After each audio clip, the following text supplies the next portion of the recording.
प्राणायाम कौन यह केते प्रकारर एवं यह द्वारा कि लाभ हुए।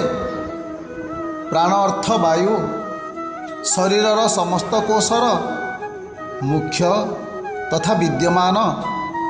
प्राण बिना समस्त जीवजगत अचल।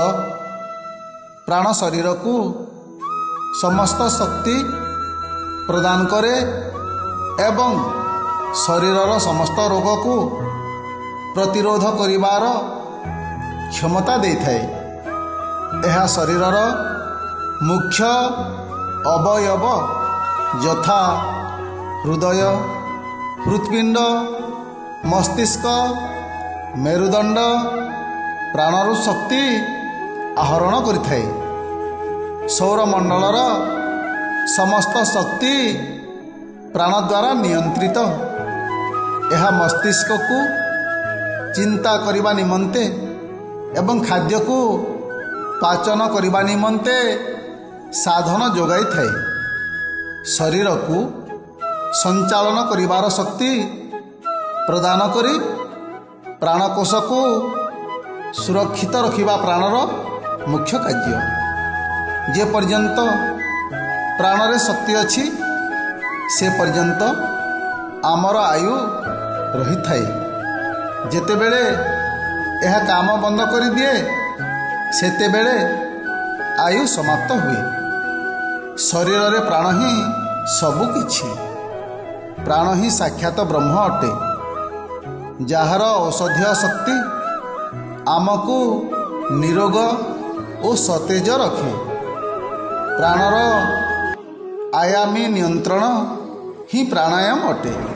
प्राणायाम अर्थ एक निर्धारित निश्वास प्रश्वास प्रक्रियार अभ्यास जहाँकि फुसफुस को शक्तिशाली करे, रक्त संचालन को उन्नत करे, मनुष्य को दीर्घ और निरामय जीवन प्रदान करे एवं शरीर ज्योतिर्मय होइथाए। एहार साधन कले शारीरिक मानसिक और आध्यात्मिक शक्तिर विकास होइथाए एवं आत्मसंयम सत्व वृद्धि प्रतिभा एवं आकर्षण व्यक्तित्व प्राप्त होइथाए। प्राणायाम ही प्राणर संजीवनी।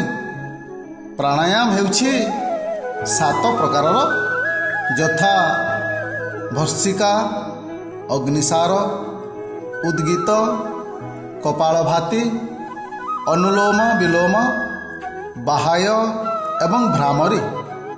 प्राणायाम 30 रु 40 मिनिट करिबे। प्राणायाम धीरे धीरे तथा मध्यम शक्ति और मध्यम गति रे करंतु।